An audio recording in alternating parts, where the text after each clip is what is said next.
মধ্যপ্রাচ্যে উত্তেজনার সংঘাত যখন ক্রমেই তীব্র হচ্ছে, তখন বৈশ্বিক বাণিজ্যের অন্যতম গুরুত্বপূর্ণ রুট হরমুজ প্রণালীকে ঘিরে স্বস্তির খবর এলো বাংলাদেশের জন্য। যুদ্ধ পরিস্থিতির মধ্যেও বাংলাদেশ সহ কয়েকটি দেশের জাহাজকে নিরাপদে চলাচলের সুযোগ দেওয়ার ঘোষণা দিয়েছে ইরান, যা আমদানি রপ্তানি নির্ভর অর্থনীতির জন্য গুরুত্বপূর্ণ বার্তা হিসেবে দেখছেন সংশ্লিষ্টরা। ইরানের পররাষ্ট্রমন্ত্রী আব্বাস আরাকচি রাষ্ট্রীয় টেলিভিশনে দেওয়া এক সাক্ষাৎকারে জানান, পশ্চিমা গণমাধ্যমে যেভাবে হরমুজ প্রণালী পুরোপুরি বন্ধ হয়ে যাওয়ার কথা বলা হচ্ছে, বাস্তবে তেমনটি নয়, বরং নির্দিষ্ট কিছু দেশের জন্য প্রণালীটি খোলা রাখা হয়েছে এবং নিরাপদ চলাচলের ব্যবস্থাও নিশ্চিত করা হচ্ছে।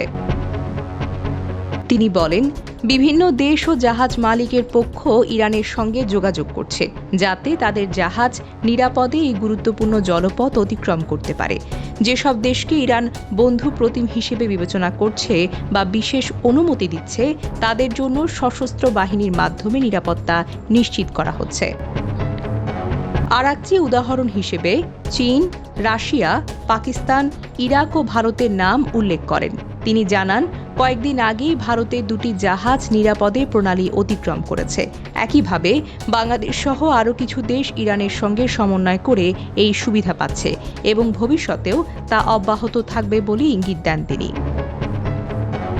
তবে একই সঙ্গে কড়া অবস্থানের কথাও স্পষ্ট করেছেন ইরানের এই কূটনীতিক। তিনি বলেন, যেসব দেশকে ইরান প্রতিপক্ষ হিসেবে দেখে বা চলমান সংঘাতে জড়িত মনে করে, তাদের জাহাজের জন্য হরমুজ প্রণালী উন্মুক্ত নয়।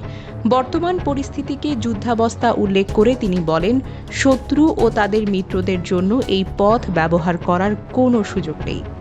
বিশ্লেষকরা বলছেন, হরমুজ প্রণালী দিয়ে বিশ্বের উল্লেখযোগ্য অংশের জ্বালানি ও পণ্যবাহী জাহাজ চলাচল করে।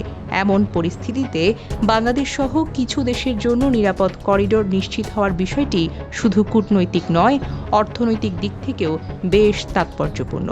ডেস্ক নিউজ, অগ্রযাত্রা প্রতিদিন। অগ্রযাত্রা প্রতিদিন, নির্ভীক প্রত্যয়ে উজ্জীবিত।